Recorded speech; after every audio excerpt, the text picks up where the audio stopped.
ফের মুখ্যমন্ত্রীর নিশানায় মোদী। আলিপুরদুয়ার লোকসভা কেন্দ্রের তুফানগঞ্জে জনসভা থেকে মোদীকে নিশানা মমতার। তিনি বলেন, হাথরসে মহিলাদের পুড়িয়ে খুন করা হয়েছে, সেখানে কতবার গিয়েছেন নরেন্দ্র মোদী? প্রশ্ন মমতার। 100 দিনের টাকা ও আবাস নিয়েও কেন্দ্রকে নিশানা মুখ্যমন্ত্রীর। 100 দিনের কাজের টাকা 3 বছর ধরে বন্ধ। কি দুর্নীতি হয়েছে সেই নিয়ে ফের শ্বেতপত্র প্রকাশের দাবি মমতা বন্দ্যোপাধ্যায়ের।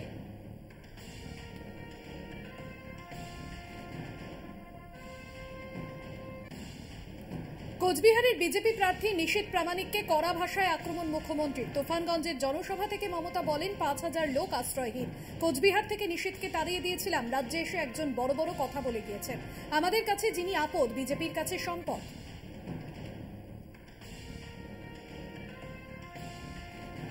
গতকাল আমি দেখলাম আমাদের প্রধানমন্ত্রী বাবু, তিনি মিটিং করে গেছেন, অনেক বড় বড় কথা বলে গেছেন। আর কার হয়ে মিটিং করেছেন? সে নাকি আবার হোম মিনিস্টারের সেকেন্ড তৃতীয় পর্যায়ে পড়ে। তিনি অন্যকে দুর্নীতিবাজ বলেন, আমরা বলি নিজের আয়নায় মুখ দেখো আগে। Charity begins at home. আমরা তাকে জলপাইগুড়ি থেকে, কুচবিহার থেকে তাড়িয়ে দিয়েছিলাম। কেন তাড়িয়ে দিয়েছিলাম? সে খুন করত, সে দাঙ্গা করত, সে জনগণের টাকা মারত, সে বোম মারত, সে অনেক কিছু পাচার করত। আর তার বিরুদ্ধে আমার কাছে সব লেখা আছে, কত কেস আছে। এত কেস থাকলে কেউ স্বরাষ্ট্রমন্ত্রী হতে পারে? বলুন দেখিনি। আমাদের কাছে যিনি আপদ, জনগণের কাছে, বিজেপি বাবুর কাছে তিনি নাকি সম্পদ। লজ্জাও করেন, এটা একটা কলঙ্ক। ছি ছি বলুন।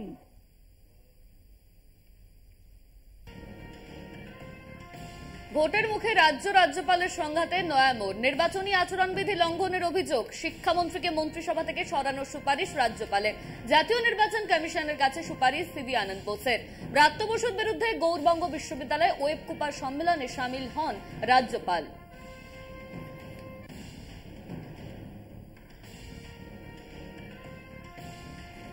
সোশ্যাল মিডিয়ায় সিভি আনন্দ বোসকে পাল্টা তোপ ব্রাত্য বসু। রাষ্ট্রপতির কাছে রাজ্যপালকে অপসারণের সুপারিশের মতোই হাস্যকর। আমি যদি আচরণবিধি লঙ্ঘন করি, সেক্ষেত্রে কোনো রাজনৈতিক দল কমিশনের নজরে আনবে। সাংবিধানিক পদের অপব্যবহার করেছেন উনি, রাজনৈতিক পরিচয় প্রকাশ করে ফেলেছেন। এক্স স্যান্ডেলে রাজ্যপালকে তোপ শিক্ষামন্ত্রী।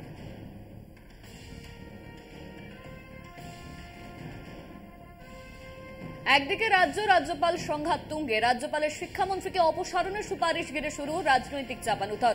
সেই সুযোগ নিয়েই শাসক দলকে আক্রমণ করতে ছাড়ছে না বিরোধীরা। মুখ খুলছেন বর্ধমান দুর্গাপুরের বিজেপি প্রার্থী দিলীপ ঘোষও। বলেন, এরা রাজ্যপাল আর কমিশনকে গালাগাল দেবে, আবার ঠেলায় পড়লে সকাল বিকেল এরাই কাকা বা মেশোর বাড়ি দৌড়বে। রাজ্যপালকে গালাগালি দেবে? রাজ্যপালের অফিসটা নাকি বিজেপির অফিস। এরা নির্বাচন কমিশনকে গালাগালি দেবে, বিজেপি নাকি নির্বাচন কমিশনকে ভোট করাচ্ছে। যখন ঠেলাই পড়বে সকালবেলা মেসোর বাড়ি পিসের বাড়ি দৌড়ে থাকবে। এমন এদের রাজনীতি। রাজ্যপালের সঙ্গে এত ভাব করলেন, অ আ ক খ শিখালেন, তারপরে গন্ডগোল বেঁধে গেল। আবার সেটিং করলেন গিয়ে চা জল খেয়ে। কিন্তু বেশি দিন চলছে কারণ আপনারা এমন লোক, আপনাদের সঙ্গে কোনো ভদ্রলোক থাকতে পারে না, সেই পরিস্থিতি। সেই জন্য রোজ ঝগড়া হবে, কিন্তু ঠেলাই পড়লে। বৃহস্পতিবারই দ্বিতীয় প্রার্থী তালিকা প্রকাশ করেছে আইএসএফ। ডায়মন্ড হারবার থেকে নওশাদ সিদ্দিকীর প্রার্থী হওয়ার জল্পনা চললেও পরে তালিকায় দেখা যায় ডায়মন্ড হারবার থেকে লড়ছেন না নওশাদ। এবার সেই নিয়ে অকপট বিজেপি প্রার্থী দিলীপ ঘোষ। তিনি বলেন, সব সেটিং ডায়লগ, লোকে এদিক ওদিক না তাকিয়ে বিজেপির দিকে যাচ্ছে। সেটিং সবকিছু ডায়লগ, খালি জল টানার দিকে, কিন্তু লোকে আর এদিক ওদিক তাকাচ্ছে না। নাইদার রাইট নর লেফট, গো স্ট্রেট। লোকসভা ভোটের ইস্তেহার প্রকাশ কংগ্রেসের। ইস্তেহারের নাম দেওয়া হয়েছে ন্যায়পত্র।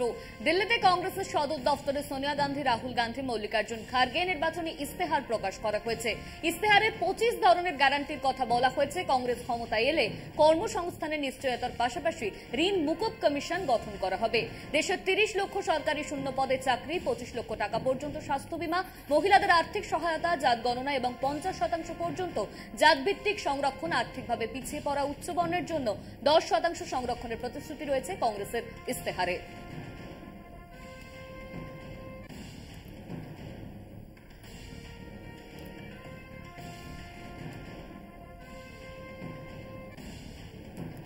এবার মুখ্যমন্ত্রীকে কুকথা বারাসতের বিজেপি প্রার্থী, যার মন্তব্য ঘিরে বিতর্ক তৈরি হয়েছে সোশ্যাল মিডিয়ায়। পাল্টা তোপ তৃণমূলে।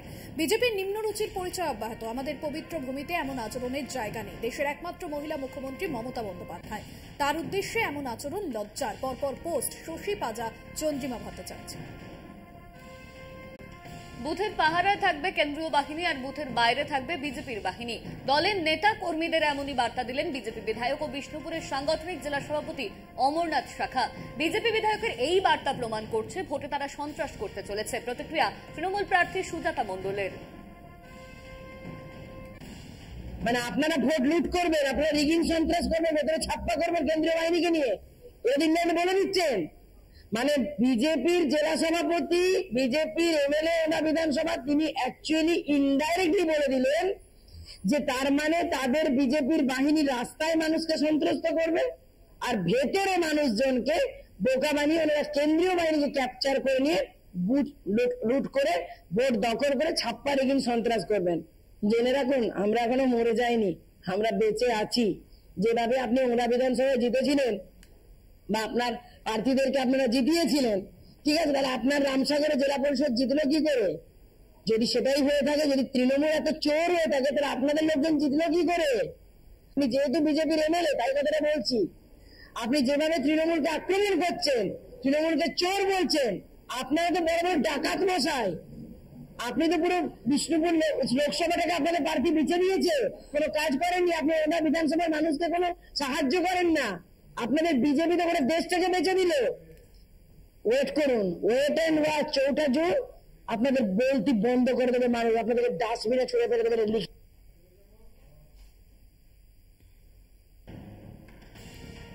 প্রচারে ঝড় তুললেন আলিপুরদুয়ার লোকসভার বাম প্রার্থী মিলি ওরাও। মাদারিহাট বিধানসভা কেন্দ্রের শিশুবাড়ি সাপ্তাহিক হাটের এক প্রান্ত থেকে অপর প্রান্তে ঘুরে বেরিয়ে জনসংযোগ সারলেন বাম প্রার্থী। একাধিক চা বাগানে গিয়েও প্রচার করেন তিনি। ঢুকে পড়েন শ্রমিক মহল্লায়, শোনেন শ্রমিকদের সমস্যার কথা। চা বাগানের শ্রমিকদের সাথে পাতা তুলতেও দেখা যায় মিলি ওরাওকে।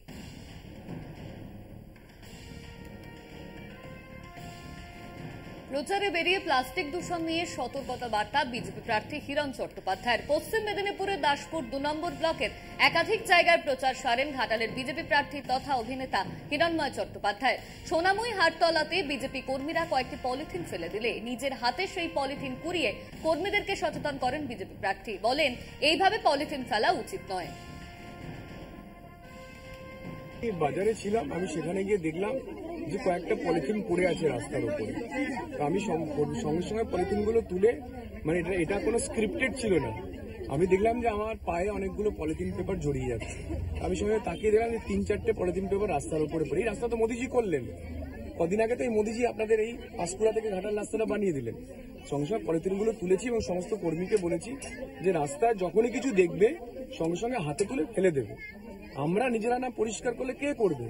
আমার ঘর তো আমাকেই পরিষ্কার করতে হবে না। আমার ঘর পরিষ্কার করতে গিয়ে ঘরের আবর্জনা আমি জানলা দিয়ে ফেলে দিলাম, মানে আমার ঘর পরিষ্কার থাকলো, জানলার বাইরে রাস্তাটা অপরিষ্কার হয়ে গেল। ভারতে অবাধ ও সুষ্ঠু নির্বাচন নিয়ে কার্যত সংশয় প্রকাশ করেছিল রাষ্ট্রসংঘ। রাষ্ট্রসংঘের তরফে বলা হয়, ভারতের সবার অধিকার সুরক্ষিত থাকবে বলে আশা রাখছে রাষ্ট্রসংঘ। ভারতে নির্বাচন যাতে অবাধ ও সুষ্ঠু হয় তা রাষ্ট্রসংঘকে মনে করিয়ে দিতে হবে না, ভারতের জনতাই তা নিশ্চিত করবে। রাষ্ট্রসংঘের মন্তব্যের পাল্টা জবাব দিয়েছেন বিদেশমন্ত্রী এস জয়শঙ্কর।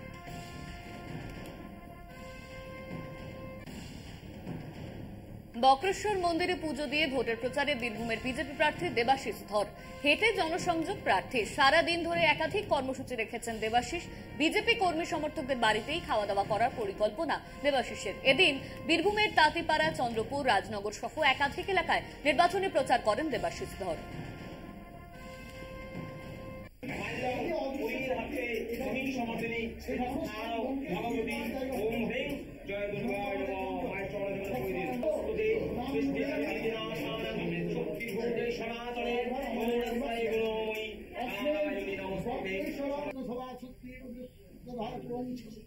ওম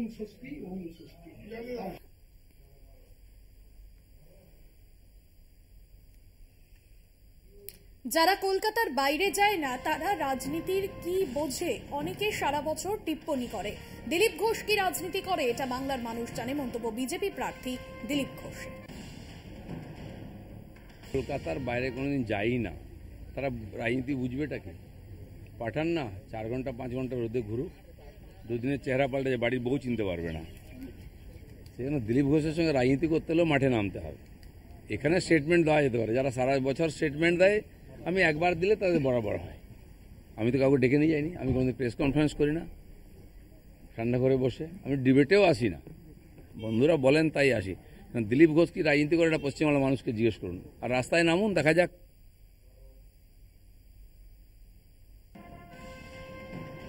আমি মুখ্যমন্ত্রীকে ফলো করি। সংস্কৃতিতে একটা কথা আছে, মহাজন যেন গতস্য পন্থা। উনি নিজে ওনার পার্টির নেতা মন্ত্রী, আগে যারা নেতা ছিল তাদের কমেন্টগুলো শুনুন। বাংলায় এটাই ট্রেন্ড, এটাই লোকে সহজে বোঝে।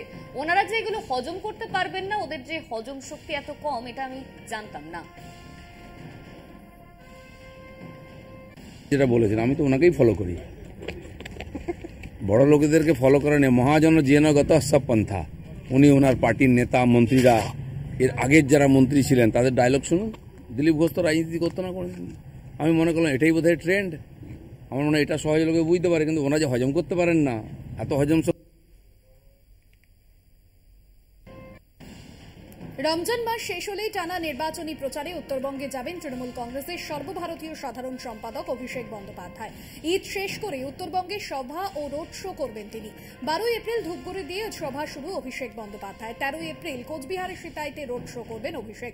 16 এপ্রিল ফের কোচবিহারে সভা করবেন তৃণমূলের সেনাপতি। ওই দিন কোচবিহারের পাশাপাশি আলিপুরদুয়ারে রোড শো করবেন তিনি। 12 থেকে 16 এপ্রিল পর্যন্ত 2টি সভা ও 2টি রোড শো করবেন অভিষেক।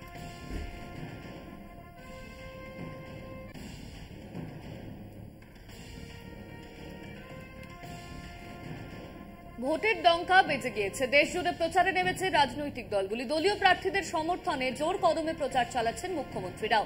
ত্রিপুরাতেও সেই একই ছবি। শুক্রবার সকাল সকাল প্রচারে বেরোন ত্রিপুরার মুখ্যমন্ত্রী মানিক সাহা। দক্ষিণ ত্রিপুরার রাজনগরে দলীয় প্রার্থীর সমর্থনে আয়োজন করা হয় বিশাল পদযাত্রার। রাজ্যে 2 দফায় নির্বাচন হওয়ার কথা। পশ্চিম ত্রিপুরা আসনে 19 এপ্রিল ভোট এবং পূর্ব ত্রিপুরা আসনে 26 এপ্রিল ভোট হবে। এই অত্র এলাকায় আমি এই কারণে আপনাদের কাছে এই কথাটা বলবো যে আগামী দিন যে 19 তারিখ এখানে ভোট হবে, একটা হবে বিধানসভার ভোট এবং আরেকটা হবে আমাদের পশ্চিম আসনের ভোট। সেখানে ভারতীয় জনতা পার্টির এই 2 ক্যান্ডিডেট যার নাম বললাম আপনারা বিপুল ভোটে জয়যুক্ত করবেন। আপনারা জানেন বক্সনগরের উপনির্বাচনে যখন আমি প্রতিদিন আমি যেতাম সেখানে, অনেকে বলছেন অসম্ভব, সেখানে যারা সংখ্যালঘু সম্প্রদায়ের মানুষ সেখানে সবচেয়ে বেশি থাকে এবং বক্সনগরের সবচেয়ে বেশি আমরা দেখেছি সবসময় এখানে খুন, সন্ত্রাস, অগ্নিসংযোগ এগুলো আমরা সবসময় আমরা দেখতাম। সেই জায়গায় দাঁড়িয়ে কোন রকম সেখানে কোনো খবর নেই, মানে ঘটনা উপঘটনা আমরা দেখিনি এবং সেখানে আমরা 30,000-এর উপরে ভোটে আমরা সেখানে জয়লাভ করেছি। শুধু তাই নয়, সিপিএম এর জামানত জব্দ করেছি আমরা 3,500 ভোটে। আমরা গত ইলেকশনে, জেনারেল ইলেকশনে 2023-এ আমরা ধনপুরে 3,500 ভোটে। কংগ্রেসকে আক্রমণ বিজেপি নেতা সিটি রবির। প্রচারে বেরিয়ে তিনি বলেন, যদি বিজেপি জিততে না পারে তবে কাশ্মীরে আবার 370 ধারা জারি করার প্রতিশ্রুতি দিয়েছে কংগ্রেস। এরপর সেনাদের উপর আবার পাথর ছোড়া শুরু হবে। কংগ্রেস পাথর নিক্ষেপের লাইসেন্স দেওয়ার প্রতিশ্রুতিও দিয়েছে। তারা বলেছে তারা আবার বাবরি মসজিদ বানাবে। সব পরিকল্পনা শেষ হয়ে যাবে। কর্ণাটকে কংগ্রেস সরকার আছে। কংগ্রেস অর্থনৈতিক নীতি ইতিমধ্যেই কর্ণাটকে ধ্বংসের পথে নিয়ে গিয়েছে। ঋণের বোঝা বইছে কেরলেও। नहीं जीतेगा तो क्या होगा मालूम है क्या?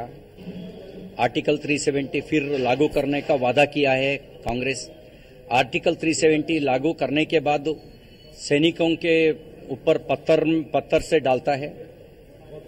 पत्थर से डालने के लिए लाइसेंस देने का काम कांग्रेस करने का वादा किया है।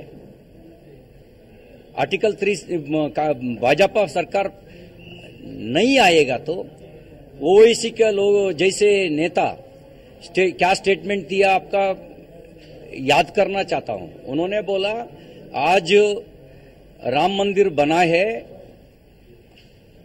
आपका वक्त है, हिंदुओं का वक्त है, अब बना है, हमारा वक्त आएगा हम फिर बाबरी मस्जिद बनाएगा, ऐसा स्टेटमेंट दिया। मालूम है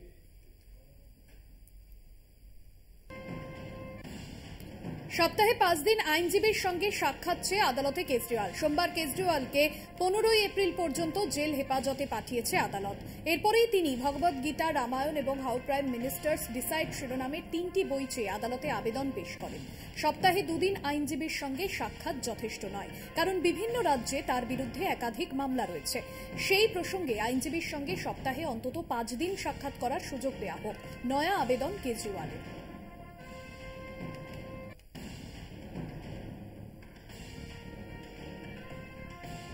সব রাজনৈতিক ষড়যন্ত্র। জোকা ইএসআই হাসপাতাল থেকে স্বাস্থ্য পরীক্ষা করে বেরোনোর সময় অভিযোগ করলেন শেখ শাহজাহান। শুক্রবার সকালে স্বাস্থ্য পরীক্ষার জন্য শেখ শাহজাহানকে জোকা ইএসআই হাসপাতালে নিয়ে যাওয়া হয়। হাসপাতাল থেকে বেরোনোর সময় তার বিরুদ্ধে একাধিক অভিযোগ নিয়ে প্রশ্ন করা হলে তিনি বলেন সব রাজনৈতিক ষড়যন্ত্র। এদিন হাসপাতালে দাঁড়িয়ে থাকা এক মহিলা শাহজাহানকে চোর বলে, অপর এক ব্যক্তি তাকে তিহার জেলে পাঠানোর কথাও বলেন।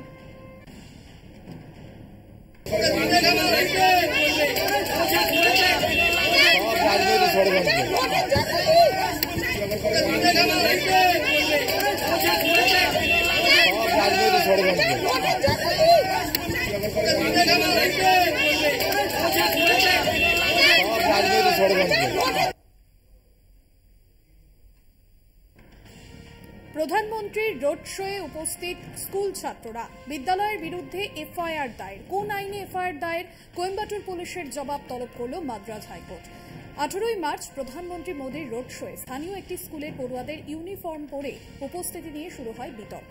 জুভেনাইল জাস্টিস আইনে বিদ্যালয়ের প্রিন্সিপালের বিরুদ্ধে এফআইআর দায়ের করা হয়। স্কুল ইউনিফর্ম পরে রোড শোয়ে হাজির থাকা কোন অপরাধ, কেন এফআইআর করতে হলো? 8 এপ্রিলের মধ্যে কোয়েম্বাটুর পুলিশকে তার ব্যাখ্যা দেওয়ার নির্দেশ দিয়েছে মাদ্রাজ হাইকোর্ট।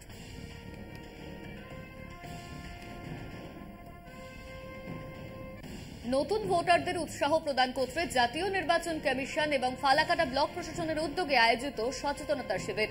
সেখানে নতুন ভোটারদের নিয়ে নাচ, গান এবং রঙ্গোলি প্রতিযোগিতার আয়োজন করা হয়। ফালাকাটা ব্লক প্রশাসনের তরফে অংশগ্রহণকারী নতুন ভোটারদের পুরস্কৃত করা হয়। এই সচেতনতা শিবিরে তাদেরকে বলা হয় যে ভোট দেওয়া গণতান্ত্রিক অধিকার, নিজেও ভোট দেবেন এবং অন্যকেও ভোটদানের উৎসাহিত করবেন।